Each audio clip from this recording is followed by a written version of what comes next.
Hello ခေါ်တာပါတင်းဆော့ရန်ကုန်ကနေပြန်လဲကြိုဆိုပါရယ်ဒီနေ့ခေါ်ရရောက်နေတာရန်ကင်းမြို့မဈေးပါခေါ်ဒီနေ့ပထမဦးဆုံးသွားစားမှာတော့ရန်ကင်းမြို့မဈေးမှာနာမည်ကြီးရဲ့ကောင်းကျင်းမောင်လေးပဲဖြစ်ပါရဲ့ရန်ကင်းမြို့မဈေးရဲ့ဂိတ်ပေါက်ကနေဝင်ပြီးတော့ဒီဘက်လေးကိုချိုးရမှာဖြစ်ပါရဲ့ကျော်စည်းကန်းကနေညာဘက်ကိုပြေးလိုက်တာနဲ့ဒီပန်းဆိုင်လေးကိုတွေ့လို့ရှိရင်ကောင်းကျင်းမောင်ဆိုင်လေးကဟိုဘက်မှာပါငယ်မောင်ကဘယ်လိုရောင်းလဲအေးဘလို့လိုချင်တာလဲနေရာလိုချင်တာလားမနေရာလိုချင်တာ ဘယ်လိုမျိုးလဲမသိဘူးနေရာကြတော့မျိုးဆက်နေတာလေအော်မဟုတ်ဒီတိုင်းလေးပဲအလွတ်လေးအလွတ်လေးက1000 2000 3000လို့လောက်ယူ2000ဟုတ်ငါချိတ်ပဲငါချိတ်ပဲဒါအဖြူလားပြန်ပေါင်းလားရိုးရိုးသားသမီးကျန်တုံမတုံလေ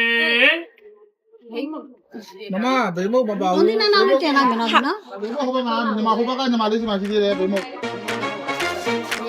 တော်လည်းနှစ်ခုယူလိုက်မယ်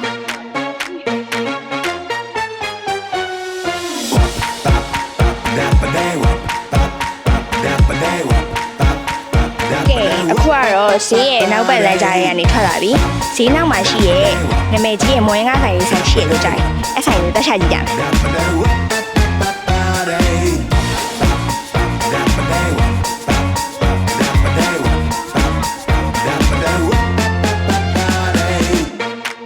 ဘာနဲ့ဆိုင်ကောင်းမယ်အကျော်နဲ့က3000နဲ့အလွတ်က2000အလွတ်က2000လား2000အလွတ်က2500ရဲ့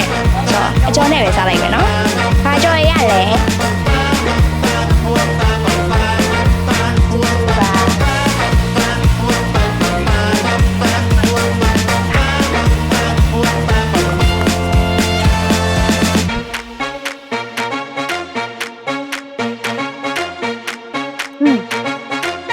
ကောင်းတယ်ချိုးချိုးလေး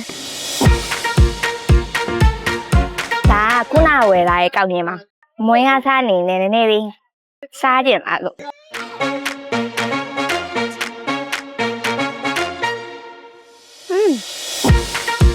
ဒီလေအချက်အောင်လေးလေးအောင်စမူဒါ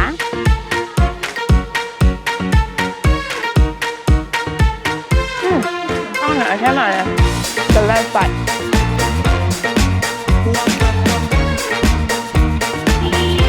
ထားပါအောင်ထားလိုက်ပြီနော်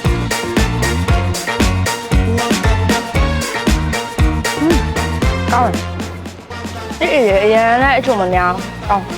ဒီရောအလစ်တဲ့ဘစ်လေးညာရမယ်တေးကိုကောင်းတယ်